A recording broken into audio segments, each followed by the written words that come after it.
G'day folks. Well, over the years we have filmed hundreds of incredibly talented people across the world. Many of these artists have gone on to produce their own videos as well.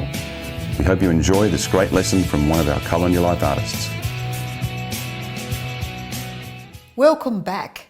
This is part 3 of a 3-part series. A special I've made for Graeme Stevenson's Put Some Colour in Your Life channel. We're going to be getting stuck into this painting and getting it finished. I'll be doing voiceover through this. I hope you can keep up with it. I've had to fast forward a little bit through this one to squeeze it all in. A painting like this usually takes a couple of days to do. So, all right, come on, let's go and have a look at it.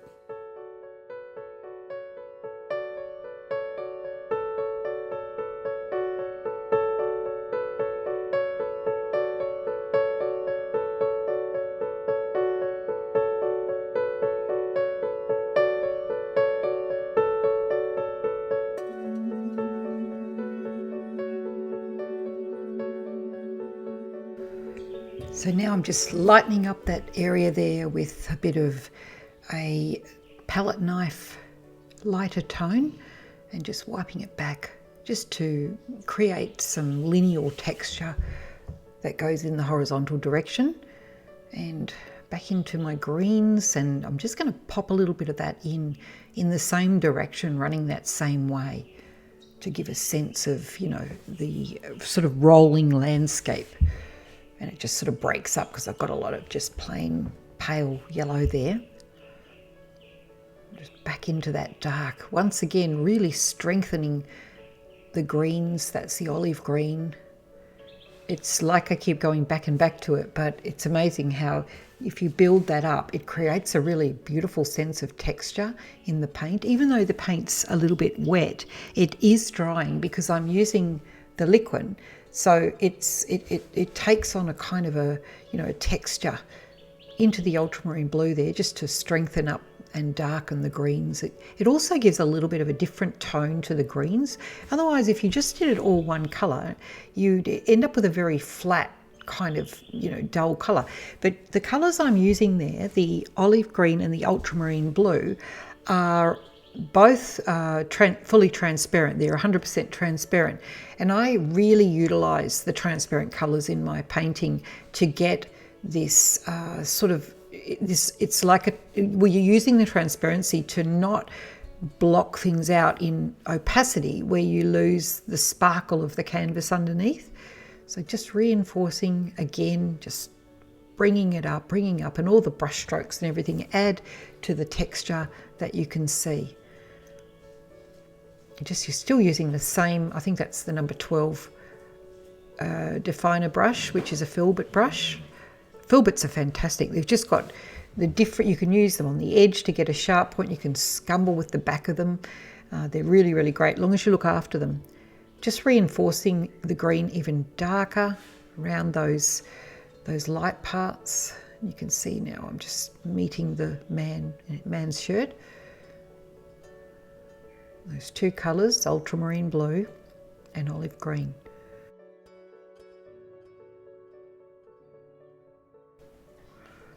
I go through so much olive green. I could use a tube in one painting, and that is because, of course, it is transparent and you do use a lot. However, I think it's a nice compromise. I love the Artist Spectrum colours. They've got so many beautiful Australian type tones and colours. They're mixed pigments. You could read what the pigment is and you'll see what's actually in them. But it's just the convenience of having them in that tube, just like that. You can just squeeze it out and go for it. Just bringing now in a bit of the phthalo green, because that's actually adding yet another beautiful tone into those green bushes. Again, that's a fully transparent colour, so it all works with the same idea.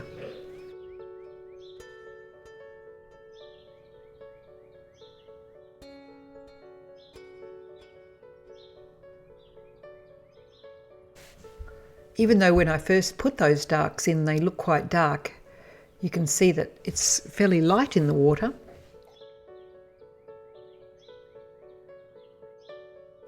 It's an extremely intuitive process. It is a process of bouncing around all over the place and just kind of bringing it up. Just bringing it up is the only way I can really put it. I think many artists paint like that. You just have to have patience that it will work out if you just keep going. And here I'm just deciding maybe I need that to be all darker, and I went back and forwards on that a fair bit. If you're not watching, when I'm painting in my studio, these decisions get made all the time. You sort of come at that doesn't work and you undo it, rubbing it off, and then you put it back on again. Oh, look, I'm just going to put that blue in there, really make it sing and pop up.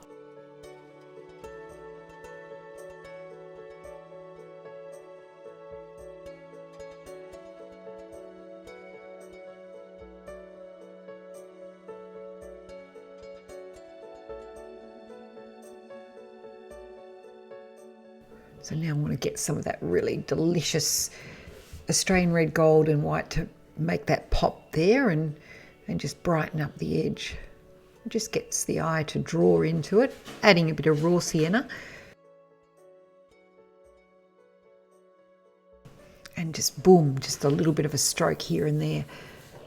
Nice bold strokes is what you're after, because that's what keeps the water looking natural and interesting, and as if it is really water.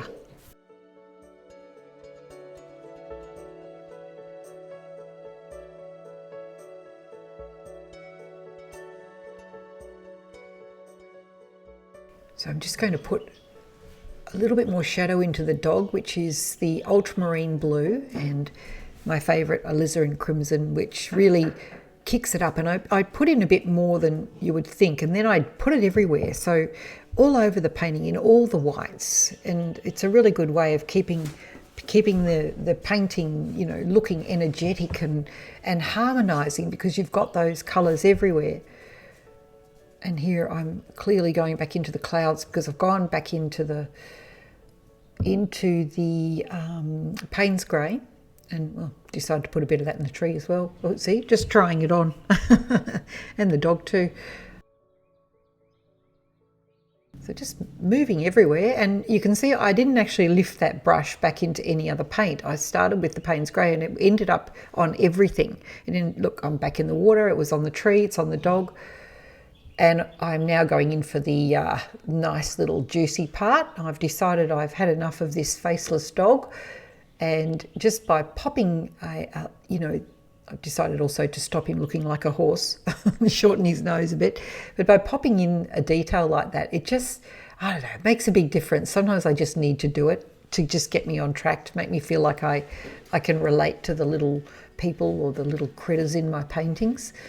And the same for the man, just a bit of a hint at it. It's not a detail, it's just a very, very short hint. And you can see with this is all I'm doing with the hands. It's just shadow, and back into the face flesh colour, which is the alizarin crimson and the raw sienna, and just bringing it up a little bit, bringing up the lights a little bit there, and the same with the hand, just adding a little bit of body, keeping it very simple, just sort of following the general, this is why it's good to learn how to draw, because even though you're not going to be drawing absolutely realism, you actually need to know the way things move.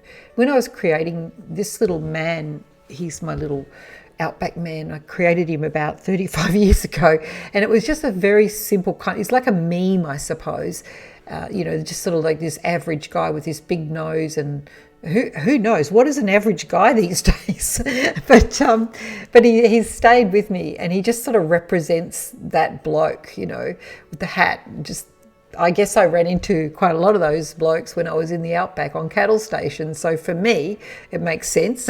It might be just charming for everyone else. Now I'm going for quite a dark colour here. I've actually used some alizarin crimson. I want to get the shadow in the back of the boat, but I've also added in a bit of Payne's grey to push it back a bit. And I'm sort of thinking about where the light would be, and I want that to be clear. So I'll exaggerate shadows and transitions and things to get the effect that I want.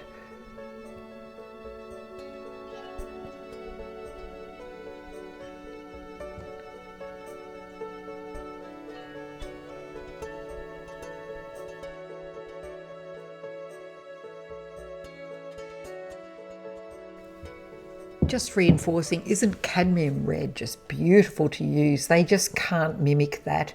You know, you can try using naphthol red and imitation reds, but there is nothing like cadmium red. They've never been able to make anything like it. And it's just that thing about it being a bit poisonous. It's worth it though. So again, you can see not doing much to those hands, just tidying them up a little bit so they actually make sense. They're not claws. And probably have a bit of a look. So back into the alizarin crimson and the trans red oxide to actually create a shadow for his hat. And it's starting to make him look like he makes sense. Simple form, same in the hand.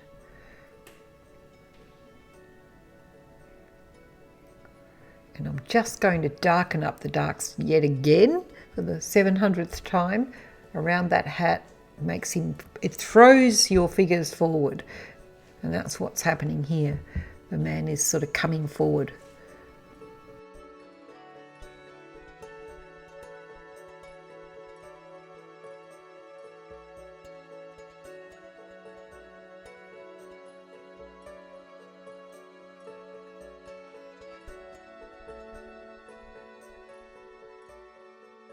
And here we go, just sprinkling a bit of the colour everywhere. I think I'm trying to understand what I'm doing there. I'm not quite sure. And again, just moving everything across. The waters just looks like a mess. I've decided to put a little bit of the sky up there because as water moves, it picks up reflections from all over the place. That, you know, what you see in those reflections in the water is depending on the angle of the water. At that point, so you know, it can bend, it could be facing straight up to the sky and then it would be reflecting, would have white white clouds or the blue sky. Just putting in a little texture here with my palette knife. I've loaded it up with the Australian red gold and a bit of white to make it sparkle a little bit. Just dyeing a little bit in the shadows there, and that has the same lovely effect of just, you know, bringing it up a little bit so it's not too plain, because that area of a bank would usually have quite a bit of detail in it because it's actually exposed. So yeah, these are the finishing touches that are so fun to do. But I don't know, I think there's a lot of satisfaction only because you've actually got to do all the other parts as well. And I love using palette knife like this because it gives you, it's really quite random. I mean, there is control in it, but I like how the strokes are not, you can't control everything. So it's like controlled randomness. I can see here that I was just not quite sure what to do about that background. And so I'm just going it over everywhere, trying to bring it all together, and clearly decided that I wanted more contrast right there.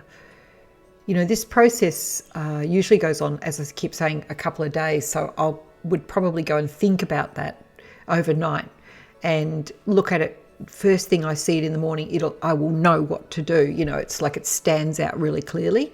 When you're looking at it all day, you just can't see. So just further blending and poking around with the colours.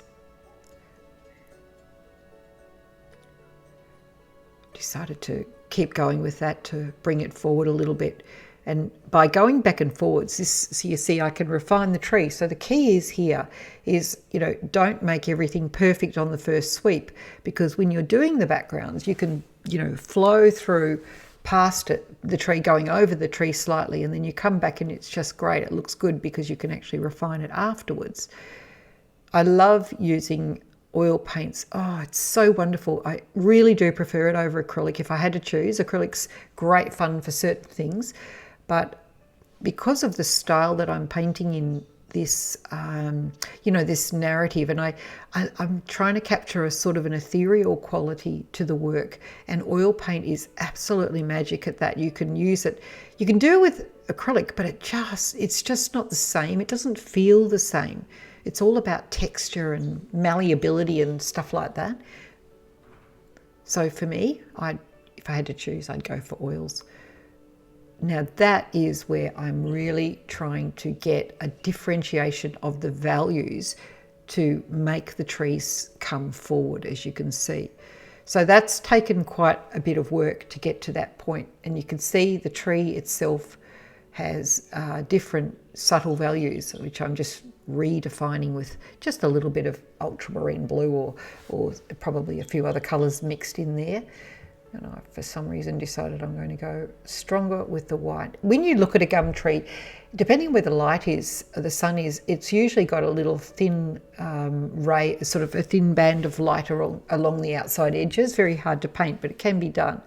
So, you know, it's worth looking, but you don't have to get everything. What you're after is drama, and well, that's what I'm after in my painting. I want something that actually it's really beautiful to look at, has a sort of almost semi-real or a surreal feeling to it.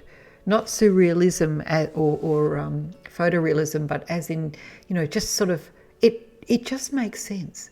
Back in there with the twigs, that is, just to refresh on that, is me using a little round, it's just a watercolour round brush, a number 4, and I just dip it into the terps and a little bit of some dark colours that I've got on the palette. I'm not using black, it's just a combination of the darker colours that are on the palette there, and that makes a lovely little stick. And just going back with the same brush, same sort of process, dipping into the one of the pale whites or something that I've mixed up there, and you know, just putting those little highlights into the bushes and branches, it comes up really nice. And I've decided that I want to get some of the darks in there as well. It's exactly the same process. You can see, to get the paint to run like that, you often just have to dip it into the, a thinner medium. And it's okay, it won't be unstable, especially not when you're painting wet on wet, when all the paint's drying at the same speed. The liquid apparently does come in a very runny form, but I only use the basic one, so. And you can see there, look at the difference it makes if you go back into those dark pieces with wet paint. It basically does the blending for you, so you don't have to go over and over and over trying to blend tiny little things. Just trust the paint to do it for you.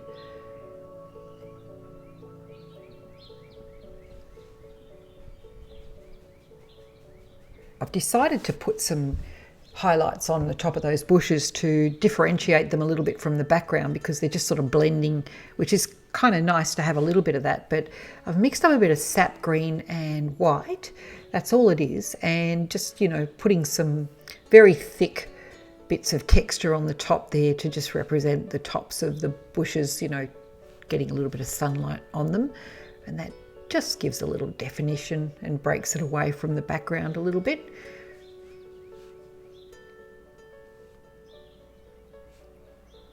You can also do this with a palette knife as well, but if you want to have a little bit more control over the actual shapes, then you'll probably be better to use a large brush.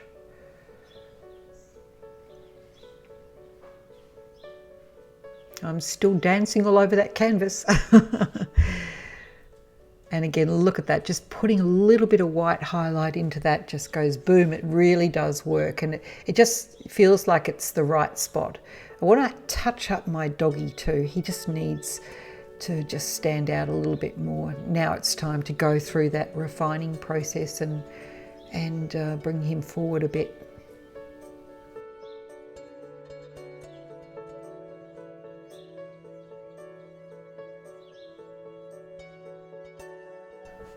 So I'm just really reinforcing the light coming on his back. I'm sorry you can't see all of that. You'll have to trust me that that's what I'm doing.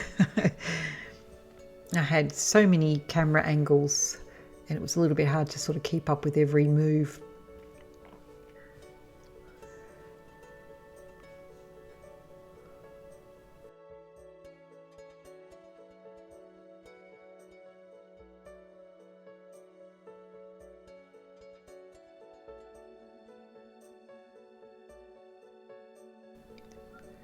And I'm just using, I think that's a number 4 flat acrylic brush, and it's about the smallest brush apart from the pointed one that I use, because I just can't stand using tiny brushes. There's no point to it. That's a joke. But there isn't, because that's not the style I'm after. And you can do so much if you have good large brushes that have nice points on them. In this case, I was getting down to the Y here and wanted to get a little bit of differentiation right up close. So that's about it. That's about the smallest one I'll use. It's actually a flat or a filbert, so it's more like a sort of a filbert, a little bit of a bend on the end. Really nice brush. So just putting more definition into those shadows. And perhaps he needs an ear. That would make sense. It's all about making things make sense. That doesn't mean they have to be in absolute detail. They just need to make sense. You know, like where his hand is, it needs to look like it's a hand on that angle. And, you know, where his face, the shadow on his face and things like that. It's just that. Even his eye, I've only put the slightest little, just a little dab there just to sort of hint at what's going on there. It's not, you know, a detailed eye. Just trying to work out whether he's smiling or being sad, being nothing. And it's time for a cup of tea.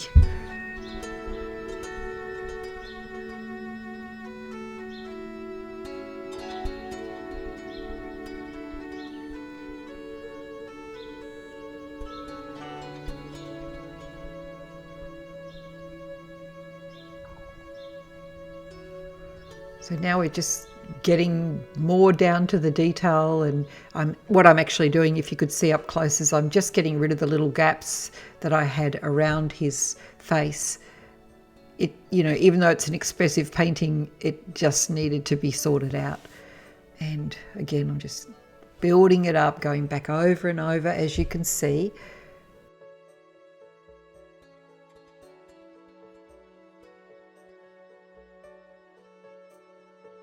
That cadmium red, it's just such a beautiful colour.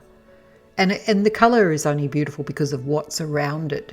I'm just bringing the red out into the water because that actually does happen. It's really good to just observe reflections, and, you know, you see all sorts of things, or, you know, get some photos and blur your eyes and look at the colours. Just making sense of the boat there in the background where it would be hitting the light, just a hint of it. And reinforcing the back of his shirt to make it a little darker.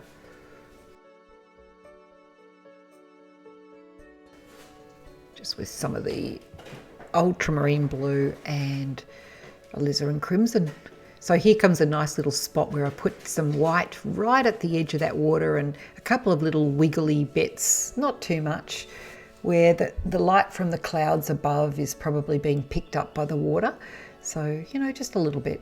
It does the job. And here, by reinforcing some of these crispy areas, it just makes that boat pop out. So it looks a little bit cut out, but it works. It just makes it sit down. That boat sits down. I'm just trying to work out whether to put the blue on that side, and I really didn't like that. So I've decided that it looks too same. So got rid of that and went back to the green. And that just works beautifully. Yeah. It's just a feeling thing. So that's getting very close. I feel like I have nearly got it. I love this part. I'm just going to put a really strong highlight, just suggesting where the light is on his hand. These are the very last touches when you're really just making it stand out. I just feel like I'm nearly there. And it's just the light, just the white with the raw sienna and the alizarin crimson. Well, I think I'm done for now. I've just got a few little touch-ups to add on to the painting, which I'll do once it's a little bit drier. And then I'll show you what I've actually done to finish it off. It just took me about, I guess, probably an hour to put the final touches on. So here it is. You can see I've refined a few things. I just went over and touched up the sky and the bushes and put a little bit more into the water, and I guess I crisped up everything. And you know, I'd probably come back one more time to knock back some of that real tight look. So that's the process, and that can go on for a week of, you know, bouncing back and forwards, putting it in a corner somewhere so I can stand back and look at it, you know, and pretend I'm a stranger and spin around and get surprised. Just leaving it to set is really the best way to describe it, so you can get a little bit of distance from the painting. Well folks, that wraps up my 3-part series on how to paint a landscape with a narrative element. This little guy in the boat with his dog. I hope you've enjoyed it. It was a lot of fun to make. And again, I'd like to thank Graeme Stevenson and his crew at Put Some Colour in Your Life for inviting me to make this series and share it with you on his YouTube channel. Just a reminder, if you head to my website, you'll find there the links for the other online courses that I teach, which include a very comprehensive oil painting landscape workshop and some other really fun workshops, including some speed painting, how to loosen up with acrylics and watercolour, large format portraits of animals and watery dogs. There's quite a few different ones, expressive flowers. You can find those on my website and all the connections to that. And I also hope that you'll find on my own YouTube channel, Helen Norton Art, other little videos where I do painting demos and other bits and pieces there as well. So head over there, Helen Norton Art, and also follow me on Instagram, Helen Norton Art again, and Facebook, which is Helen Norton Artist. And I hope to catch up with you soon. And don't forget, materials and things I refer to will be down below. And just drop me a note. You can send me an email anytime, or if you ask any questions down below, I'll make sure I get onto them straight away. So once again, thank you all for watching and joining me through this process. And I hope you have lots of happy, fun painting days, and constantly put some colour in your life. Bye.